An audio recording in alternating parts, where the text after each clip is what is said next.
Okay. Dad, What's up? What's up, man? I'm on there too. They can see you, yes. They can hear you also. So yes, you're on here. Yeah. This ain't for you right now. You already had your interview. Anything else you would like to say before we get started? Good morning. It's afternoon, sir. Oh, it's afternoon. Yes, it's afternoon. Mom, it's in morning. No, it's the I afternoon. just told you it's afternoon, man. Oh my God. We about to get rid of you. Yeah, but Mom, nothing. I just told you what we're doing.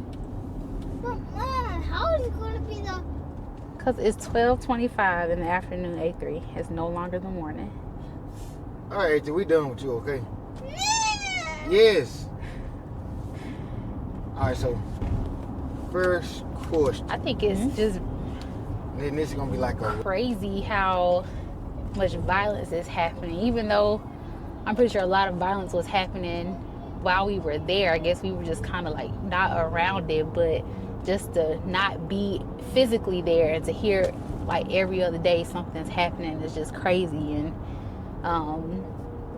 I think about, well, I look on the Facebook page of like people that get arrested, and I'm seeing so many of like my former students on there, and it's like it's heartbreaking because you remember that little kid in 2nd grade or in 4th grade, and now they're doggone getting arrested for armed robbery and selling drugs, and selling drugs. it's sad.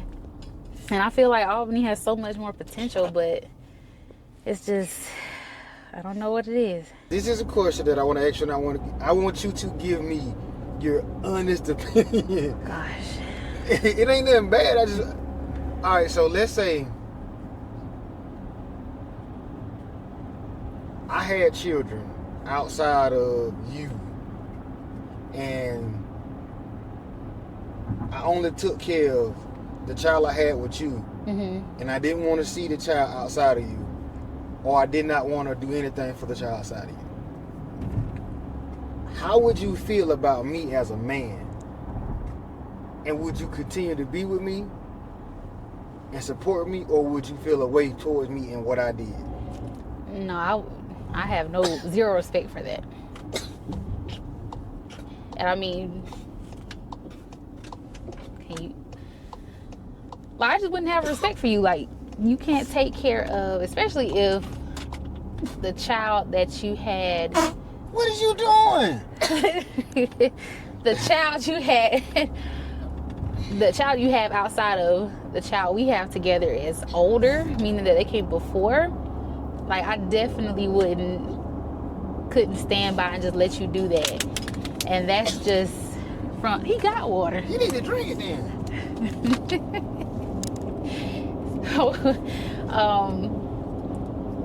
Yeah, no, I wouldn't be with you, like, especially if you had a child before I got with you and I found out that you didn't take care of, like, why would I even have a child with you? If that's showing me that's right there that you're not a good father.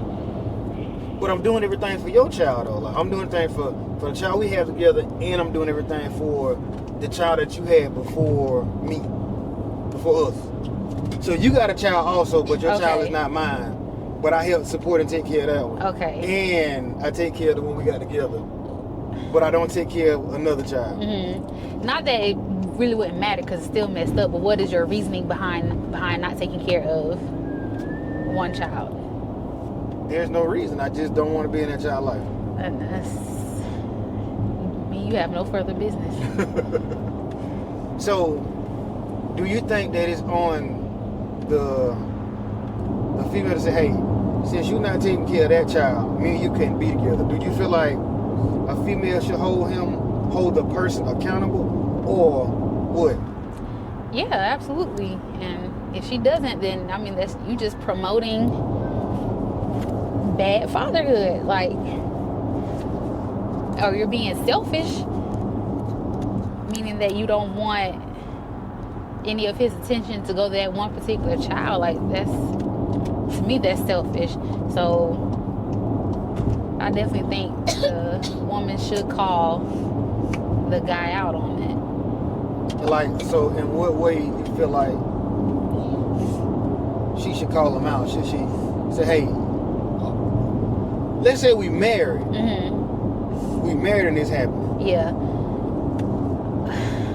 It's hard for me because I wouldn't have even fooling with you, like, because this is stuff that I would have realized and recognized before we even got to that step of being married or even being in a serious committed relationship. So for a female or a woman to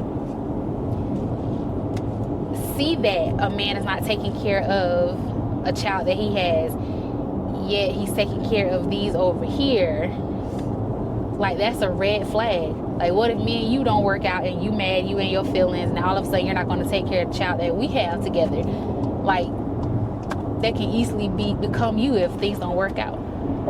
But I think a lot of times people always feel like I'm special. This person never do me like that. I'm special. So they don't look at it like that. All right. Let's give another situation. Let's say I have 3 kids.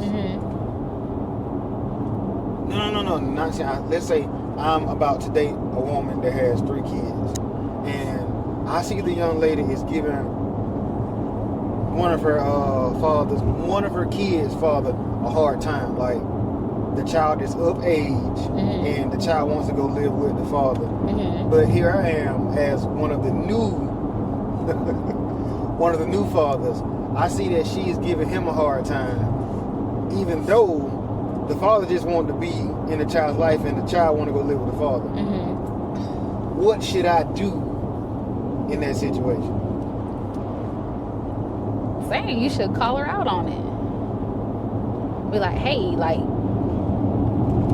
especially if the kid is a boy, like, I would ask, like, what's the problem or what's the issue? Like, why are you giving him such a hard time? Because that can become me too. Like, if me and you don't work out, you gonna start giving me a hard time about my child. Okay, man. So, like you said, I know people think they're special, it wouldn't happen to them, but you just never know.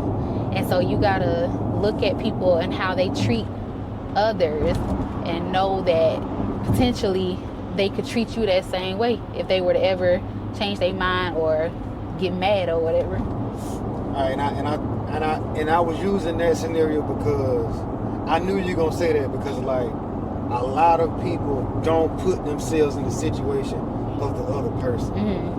Like, if you dating a young lady who's giving the father of your child a hard time, my brother, you next. Especially if that person has a history of moving on with other guys and having different kids by different guys. My brother, you next. A lot of times it ain't that. The bad, like, when you date somebody and you date the person who's been a problem, you don't realize that they're the problem until they're a problem for you. And I think that's sad because we tend to ignore red flags. Yeah. And it's sad because if we just only used our brain, it's like, you know what, this is a bad sign, this is a bad sign. 2 or 3 bad signs, you may want to go the other way. Yeah. And sometimes we don't use that logic.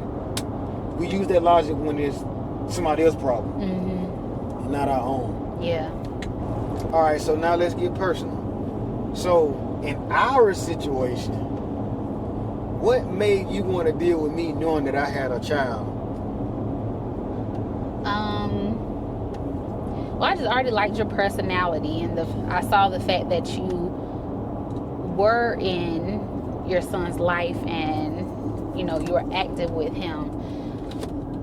So, you know, because in any other situation, I'd probably be like, no, I don't think I would want to date somebody who already has a child. Like I didn't when I was, you know, of course, girls, you know, plan their life in their head and like, no, I'm not gonna date somebody who has a child. We're gonna have all our children together, you know. So in my mind, I never thought that I would do that. So for you, I guess because, you know, already your personality, but just the fact that I saw that you were active in your son's life and, you know, you were doing things for him and all that, I was like, okay, I can make this exception. Oh, I can make this exception. Okay, excuse me. Oh God, I appreciate that. It worked out for the best. Mm-hmm. Like, not necessarily saying in my defense, but I did have a child when I was like 18. And you were a kid when it'd be different if you were like 28 right. and Yeah. had like no, but you were 18. You were still a child yourself when you had him. So the fact that you were a child and you stepped up and did what you were supposed to do and handled your responsibilities and didn't run from them. Right, that says a lot. A lot of people don't know that we was only talking for 3 months, then she got pregnant. Mm-hmm. A lot of people don't know that. Mm-hmm. They feel like, no, it wasn't that long. And at the end of the day, I stepped up and did what I was supposed to do, and now I just feel like I was always gonna be there for my children. Mm-hmm. Like, you can't grow up how I grew up and feel like, oh, I'm gonna do the same thing my father did to me. That's stupid. Yeah. And I see a lot of guys out here who do that, and I wonder, like, dude, you know what you went through as a father. No, you know what you went through as a child, not even seeing your father for months and months at a time. And you come out here and you create the same situation for your own child. Yeah. I can't respect that. I fall out with anybody because of that. Because at the end of the day, like, you creating the YN problem. Mm-hmm. A lot of these kids, man, they don't have a father and they don't know how to express themselves. Just because you want to fight fast don't mean that, no, I can't say what I want to say. Just because you can fight real good and you want to crash out at it, that's a sign of a young lady. Yeah. That's not a man. And luckily, I had a father figure in my life, my uncle, and I appreciate him because my dad died when I was 14, so my uncle stepped up, and I appreciate it. All right, so how was your father growing up in your life? Did you have a father? Well, I already know the answer, but Yeah. did you have a father, and how was he, and how's our relationship today?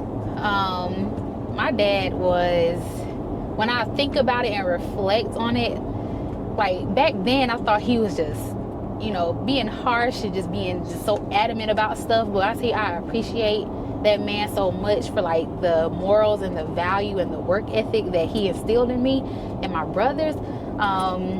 He was a hard worker. Like for the longest, we were a one income family. My mom was a stay at home mom. So he went to work, he paid all the bills, did everything. But when he got off work, he still helped us with our homework. He took us outside and played with us. So he was like Superman, and he just expected the best. And sometimes I was like, man, you're tripping, like you're doing too much, or like why does it have to be like this? But as an adult, I understand it, and that's why I think I'm able to do some of the things I do, or I'm able to, when it comes to like doing work and giving my absolute best, I get that from him. And so like my dad was absolutely he was awesome, or he is awesome. And even to this day we have a good relationship now. Just being able to talk to him and talk about all the projects that he's doing, and if I got something going on at work that I need to like vent about, he listens. And so yeah, my dad, he's Superman. He's a good dad. So would you say having a good dad in your life help you pick a good mate, a good husband, a good, what you call it? Yeah, I think that is important, because that has to be modeled for you. Because if what you see is what you're going to think is normal, or what you're just supposed to have. And so my dad modeled for me, someone who's going to genuinely take care of you, someone who's going to be concerned about you, someone who is going to provide for you. And he did that. And so, when I would, date people or talk to people, like I could quickly see if like, okay, like he may like me, but I don't think he's going to provide or be that support that I need as a spouse. And so I think that's important for both young ladies and young men to have that in their house, whether it's the male modeling what a good man is and what a provider is, and what a woman should be modeling how to be, a good spouse too, and vice versa with the boys. Like the boys need to see a man, taking care of his household, and then boys also need to see, their mom being a good wife and a good spouse, and they just need to see that. And I think if they see women or men, talking down to each other, they're going to think that's normal. They're going to think that that's just a part of being in a relationship.